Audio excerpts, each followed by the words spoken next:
இன்னைக்கு நம்ம வீடியோல எதை பத்தி பார்க்க போறோம்னு பாத்தீங்கன்னா, விஜய் டிவி சிறகடிக்க ஆசை சீரியலோட இன்னையோட எபிசோட் தான் பார்க்க போறோம். இதுல இன்னைக்கு என்ன நடக்குதுன்னு பாத்தீங்கன்னா, நம்ம மனோஜுக்கு வந்து ஆக்சிடென்ட் ஆகி ஹாஸ்பிட்டல்ல அட்மிட் ஆயிருக்காரு. இந்த டைம்ல வீட்டுக்கு வந்து விஜயா எல்லாருமே வீட்டுக்கு வந்திருக்காங்க. வந்துட்டு மீனாவை கூப்பிட்டு போறாங்க.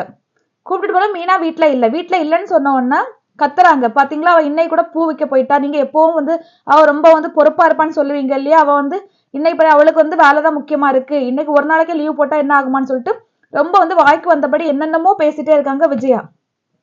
அப்ப ரவியும் ஸ்ருதியும் வராங்க. அண்ணாமலை உட்கார்ந்துட்டு இருக்காரு. அண்ணாமலை இப்படி பார்த்துட்டே இருக்காரு. கோவமாவே பார்த்துட்டு இருக்காரு. ரவி வந்து இடையில சொல்ல வராரு. ஆனா அவரை சொல்ல விடாம விஜயா வந்து அவங்களே பேசிட்டே இருக்காங்க. அதுக்கப்புறமா அண்ணாமலை சொல்றாரு, பேசி முடிச்சிட்டியா அப்படின்னு சொல்லிட்டு கேக்குறாங்க. அதுக்கப்புறம் கூட்டிட்டு போய் டைனிங் டேபிள்ல போயிட்டு காமிக்காம சாப்பாடு இருக்கு. சாப்பாடு இருக்கிறத பார்த்துட்டு எதையுமே பார்க்காம பேசாத, அவ வந்து சமைச்சு நமக்கு வச்சுட்டு ஹாஸ்பிட்டலுக்கு வந்து மனோஜுக்கு ரோஹிணிக்கு சாப்பாடு எடுத்துட்டு போயிட்டா காலையிலே அப்படின்னு சொல்லிட்டு சொல்றாங்க. ரவி சொல்றாரு, நீங்க வந்து எங்களுக்கு பேச கேப்பே விடாம நீங்களே பேசுங்க, எப்படிதான் நாங்க பேசுறதுக்கு அப்படின்னு சொல்லிட்டு உடனே ஷாக் ஆயிட்டு வந்து அப்படியே பாக்குறாங்க. சரி இருக்கட்டு பரவாயில்ல, அதுக்காக வந்து சமைச்சு வச்சுட்டு அப்படியே போயிருவாளா அப்படின்னு சொல்லிட்டு ஒரு இடமா போகல. மனோஜுக்கு ரோஹிணி சாப்பாடு தான் எடுத்துட்டு போயிருக்கா அப்படின்னு சொல்லிட்டு சொல்றாங்க. முத்துவும் 2 பேரும் சேர்ந்து போயிருக்காங்க அப்படின்ட்டு. மீனாவை மட்டும் திட்டினது இல்லாம முத்துவையும் சேர்த்து திட்டுறாரு. முத்து இந்த வீட்டுல உள்ள பையன் தானே, அவனுக்கு கொஞ்சம் கூட அக்கறையே இல்லைன்னு சொல்லிட்டு திட்டுறாங்க. அதுக்கப்புறமா அண்ணாமலை சொல்றாரு, அவங்க 2 பேரும் எப்பவுமே வீட்டுல உள்ளவங்க மேல அக்கறையா தான் இருக்காங்க, ஒன்ன மாதிரி கிடையாதுன்னு சொல்லிட்டு திட்டுறாங்க. நீ சாப்பிடு, உட்காந்து சாப்பிட்டுட்டு போலாம் ஹாஸ்பிட்டலுன்னு சொல்லிட்டு சாப்பிடுறாங்க உட்காந்து. அதுக்கப்புறமா ஹாஸ்பிட்டல்ல வந்து ரோஹிணியும் மனோஜும் பேசிட்டு இருக்காங்க. இந்த டைம்ல வந்து முத்துவும் மீனாவும் வந்து சாப்பாடு எடுத்துட்டு போறாங்க. அதுக்கு முன்னாடி நர்ஸ் சொல்லிட்டு போயிருப்பாங்க, கொஞ்ச நேரத்துல டாக்டர் வந்துடுவாங்க, கட்டா ஊக்கணும் அப்படின்னு சொல்லிட்டு போறாங்க. இந்த டைம்ல மீனா சொல்றாங்க, ரோஹிணி நீங்க சாப்பிடுங்க அப்படின்ட்டு. சாப்பிட சொன்னா, இல்ல மீனா எனக்கு வேண்டாம், அவருக்கு மனோஜுக்கு நான் கொடுக்குறேன், நான் வந்து கட்டா ஊத்துறதுக்கு அப்புறமா சாப்பிட என்னால சாப்பிட முடியாதுன்னு சொல்லிட்டு சொல்றாங்க. இப்படி இருக்கவே பாத்தீங்கன்னா விஜயா, அண்ணாமலை, ரவி எல்லாருமே வந்துடுறாங்க. கொஞ்ச நேரத்துல வந்து மனோஜ கண்ணுல இருக்க கட்டை அவுக்கிறதுக்காக வந்து கூட்டிட்டு போறதுக்காக வந்து ஸ்ட்ரக்சர் எடுத்து வந்துடுறாங்க.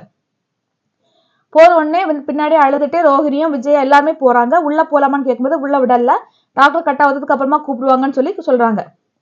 இந்த டைம்ல உள்ள போனதுக்கு வந்து ஒரு நர்ஸ் கூப்பிடுறாங்க. அவர் வந்து முதல்ல வந்து ஒருத்தவங்க பாக்கணும்னு சொல்றாங்க. உடனே வந்து விஜயா சொல்றாங்க, நான் தான் அவங்க அம்மா, என்னதான் பாக்கணும்னு சொல்றேன், இல்ல அவங்க ஒய்ஃப் பாக்கணும்னு சொல்றாருன்னு சொல்லிட்டு ரோஹிணியை கூட்டு போறாங்க உள்ள.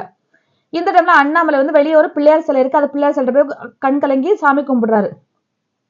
அப்ப போயிட்டு முத்துவும் மீனாவும் சொல்றாங்க, பெத்தவங்க செஞ்ச புண்ணியம் வந்து பிள்ளைங்களுக்கு கிடைக்கும்னு சொல்லுவாங்க மாமா, நீங்க நிறைய புண்ணியம் செஞ்சிருக்கீங்க, அந்த கண்டிப்பா வந்து மனோஜுக்கு எதுவும் ஆகாது, கண்டிப்பா வந்து கண் பார்வை தெரியும் அப்படின்னு சொல்லிட்டு ஆறுதல் சொல்றாங்க முத்துவும் மீனாவும்.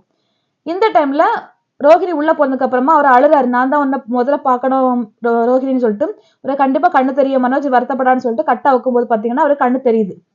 கண்ணு தெரிஞ்சதுக்கு அப்புறம் வெளியே பாத்தீங்கன்னா ரோஹிணி அழுதுட்டே வராங்க. எல்லாரும் ஷாக் ஆகி பாக்குறாங்க, ஒருவேளை கண்ணு தெரியலையோ அப்படின்னு சொல்லிட்டு கேட்கும்போது, இல்ல கண்ணு தெரிஞ்சிச்சு, எல்லாம் சரியாயிடுச்சு, இன்னும் கொஞ்ச நேரத்துல ஐ செக் பண்ணிட்டு இருக்காங்க, பாக்கல நம்ம எல்லாரும் போயிட்டு சொல்லிட்டு சொல்றாங்க. இதுக்கு அப்புறமா என்ன நடக்குதுன்னு பாத்தீங்கன்னா எல்லாமே ஓகே ஆயிடுச்சு, எல்லாமே ஹாப்பியா இருக்காங்க. இந்த டைம்ல மீனா மட்டும் சோகமா போறாங்க. இதை பார்த்தா முத்து வந்து பின்னாடியே போயிட்டு என்னாச்சு மீனான்னு கேட்கும்போது, ரோஹிணி பாவங்க, அவங்க இவ்வளவு நேற்று நைட்டு ஃபுல்லா தூங்காமலே மனோஜ் கூட இருந்திருக்காங்க, அவருக்காக வந்து என் கண்ணே எடுத்துக்கோங்கன்னு சொல்ற அளவுக்கு அவர் பாசம் வச்சிருக்காங்க. அவங்க அண்ணன் வந்து ரோஹிணி ஏமாத்திட்டு இருக்காங்க. அவங்க எதை வச்சு சொல்றாங்கன்னு பாத்தீங்கன்னா, கிறிஷோட அப்பா வந்து மனோஜ் தான் அப்படின்னு சொல்லிட்டு ஒரு கெஸ்ஸிங்ல வந்து மீனா நினைச்சிட்டு இருக்காங்க. அந்த இதுல சொல்றாங்க, மனோஜ் வந்து ரோஹிணி ஏமாத்திட்டு இருக்காரு, அதனால வந்து ரோஹிணி பாவம் இல்ல அப்படின்னு சொல்லிட்டு இருக்காங்க. இதோட என்னோட எபிசோட் முடியுது. நாளைக்கு எபிசோட்ல என்ன நடக்குன்னு சொல்லிட்டு நாளைக்கு பார்க்கலாம்.